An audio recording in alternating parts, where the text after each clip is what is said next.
വേദുവിനെ കണി കാണിക്കാൻ വേണ്ടി ഞാൻ വിളക്കൊക്കെ കത്തിച്ചതിന് ശേഷമാണ് ഞാൻ വേദുവിനെ എണീപ്പിച്ചുകൊണ്ട് വന്നത്. രാവിലെ 5 മണിക്ക് എണീറ്റത് കൊണ്ടായിരിക്കും ആൾ ഇന്ന് നല്ല അലമ്പിലായിരുന്നു എഴുന്നേറ്റ് വന്നിട്ടുണ്ടായിരുന്നു. കണി കണ്ട ഉടനെ തന്നെ ആൾ ബഹളം തുടങ്ങിയിട്ട് പിന്നെ നിർത്തണമില്ലായിരുന്നു. പിന്നെ ഒരു കണക്കിന് ഞാൻ അവളെ നിർത്തി കാണിച്ച് അങ്ങനെ കുറച്ച് നേരം കഴിഞ്ഞപ്പോഴത്തേക്ക് അലമ്പൊക്കെ മാറി നിൽക്കുകയായിരുന്നു. അങ്ങനെ ഓരോരുത്തരായിട്ട് വന്ന് കണിയൊക്കെ കണ്ട് അച്ഛൻ രാവിലെ 5 മണിയായപ്പോൾ തന്നെ കമ്പിത്തിരിയായിട്ട് ഇരിപ്പുണ്ട്. അങ്ങനെ നാത്തൂനൊക്കെ എണീറ്റ് വന്ന് എല്ലാവരും കണി കണ്ടതിന് ശേഷം കുറേ നേരം കഴിഞ്ഞാണ് വേദു ഒന്ന് സെറ്റായി വന്നത്. ആളുടെ മൂടൊക്കെ ഒന്ന് മാറി ഒന്ന് ചിരിക്കാനൊക്കെ തുടങ്ങിയത് കുറേ നേരത്തിന് ശേഷമാണ്.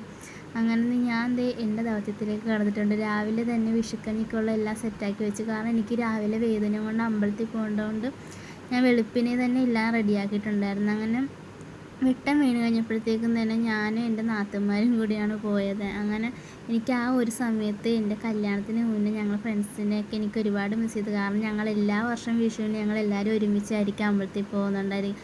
അതെനിക്ക് ഒരുപാട് മിസ് ചെയ്ത് ഇന്നത്തെ ഒരു ദിവസം എന്ന് പറയുന്നത്.